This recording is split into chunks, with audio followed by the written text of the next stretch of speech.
BC Ferries has hired a Chinese company to build 4 new vessels. It has generated choppy waters, including from its workers. We listened to the Prime Minister say, build, baby, build. We listened to Premier Eby say, buy BC. I have a question. Who's ready to build Canada strong? Hey everyone, I'm here at the Little River Ferry Terminal just outside Comox, BC, in the wake of the decision by BC Ferries, which is essentially owned and subsidized by the province of British Columbia, to purchase 4 new ships, not from shipyards here in BC or elsewhere in Canada or even from one of our allies, but from a state-owned shipyard in communist China, sacrificing thousands of good-paying Canadian jobs, including Canadian steel jobs, to subsidize other jobs in a country that has kidnapped Canadian citizens, routinely threatens its neighbors with invasion, and has more recently attacked independent fishermen and farmers here in Canada with tariffs as high as 100%.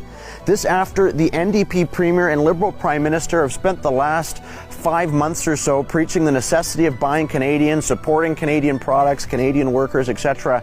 And now, when a $1 billion critical shipbuilding contract is on the line, they offshore it to the country Mark Carney called Canada's biggest security threat. The biggest security threat to Canada. I think the biggest security threat to Canada is China. To a country that undercuts Canadian businesses routinely with lower wages and lower safety, employment, and environmental standards. And even more insulting, the next day after this announcement was made, the executives and NDP-appointed board of BC Ferries decided to celebrate the outsourcing of Canadian jobs with a big, fancy night out. On Friday, I brought this issue up in the House of Commons along with my colleagues, and here was the Liberal response.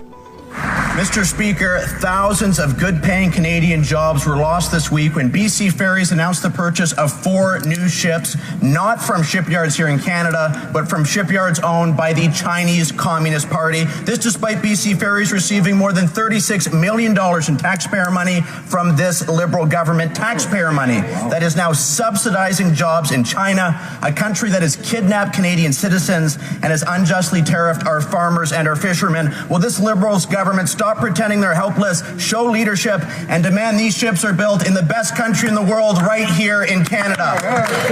Secretary, the Minister of Transport.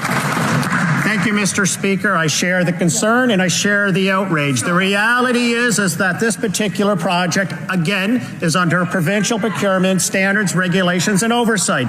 But I will tell you this, when it comes to this federal government, to everyone in this chamber, it is going to be Canadian first, always. Now, the Liberal government in Ottawa is pretending this decision has nothing to do with them and that they are powerless to stop it. That is not true. For one thing, they could use the $36 million subsidy they are handing BC Ferries as leverage to demand that construction and jobs stay right here in Canada. Secondly, given that Prime Minister Carney has already said China is Canada's, quote, biggest security threat, the federal government could also block the deal on economic and national security grounds. Shipbuilding is a critically important industry with dual-use military and civilian applications. The fact that Canada, which used to have the 3rd largest navy in the entire world at the end of World War II, apparently can't build 4 ferries should be a wake-up call, not to further offshore these important jobs, but to reinvest here at home, to support Canadian workers, Canadian industry, and Canadian innovation. There is no reason these ships cannot be built right here in Canada. The only thing that's missing is political leadership and political will.